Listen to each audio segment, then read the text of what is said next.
parang people that bring her passion to sing.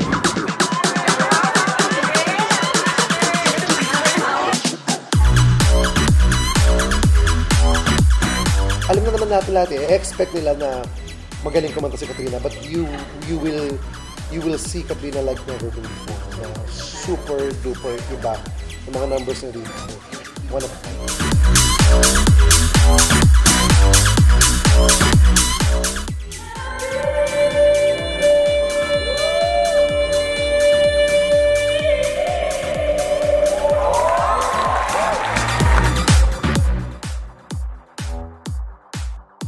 Talagang ano siya, desidido siya sa, yun nga, sa pagkanta kasi pangarap niya talaga yung singing. And she's really hardworking and nag-work hard talaga siya para mas maabot niya yung pangarap niya. Masasabi kong talagang para sa kanya ito. Napaka down to earth niya and very humble eh.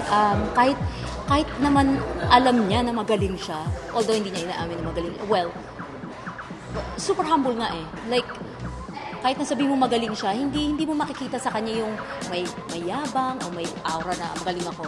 Halimaw prod. Kasi halimawan daw, bakulawan daw yung prod. People can expect pirit, halimaw, and fun prod number from us, from Kat and Rachel Abides and myself.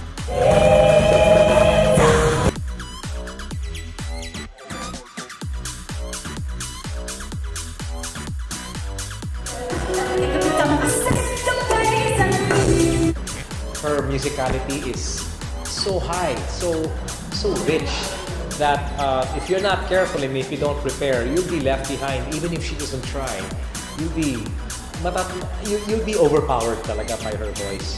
But she's such a team player, and that's what makes it easy for anyone to perform with her. She knows, not to outdo any other singer, but she knows what her limits are. And it makes it something to look forward to, when I work with all the time. Katrina, you're a diamond in the rough. Diamond, diamante ka talaga, but it's in the rough. Meaning, actually, pulidong-pulido ka na sa harapan namin lahat. But I really believe, Katrina, the world out there will see how unreal you are because your vocals are incredible. But when you come out there with a real heart that you already have, I think it's a world that's waiting for you.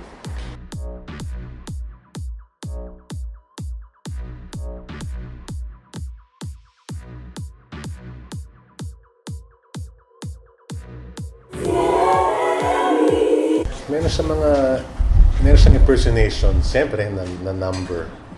Na, siyempre, she's known for that. Although, siguro maggulat yung mga tao. But yun ang kanta pinili niya na kakabay niya different styles, different impersonations na artists ang ginaya niya sa number niya.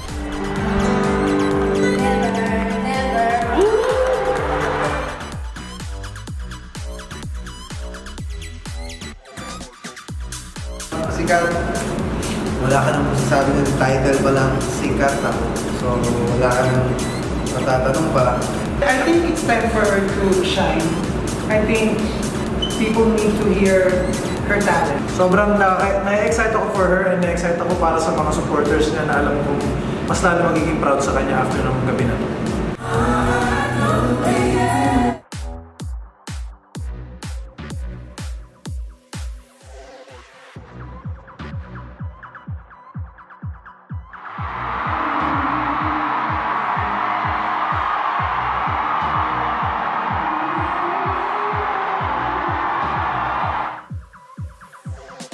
I've been here hearing her sing and she's been really, really good.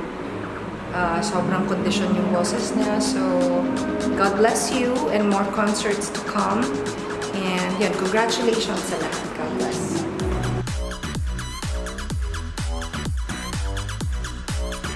Ang dami niyang ginawa na hindi niya ginawa nung rehearsal. So I felt like I was with the audience, watching things for the first time happen. You are meant for global stage.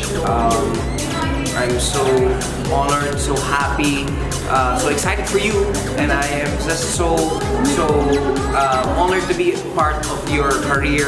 At least, you know, I can tell people that I directed Kat's first concert. That's something that that's something that I am so proud of.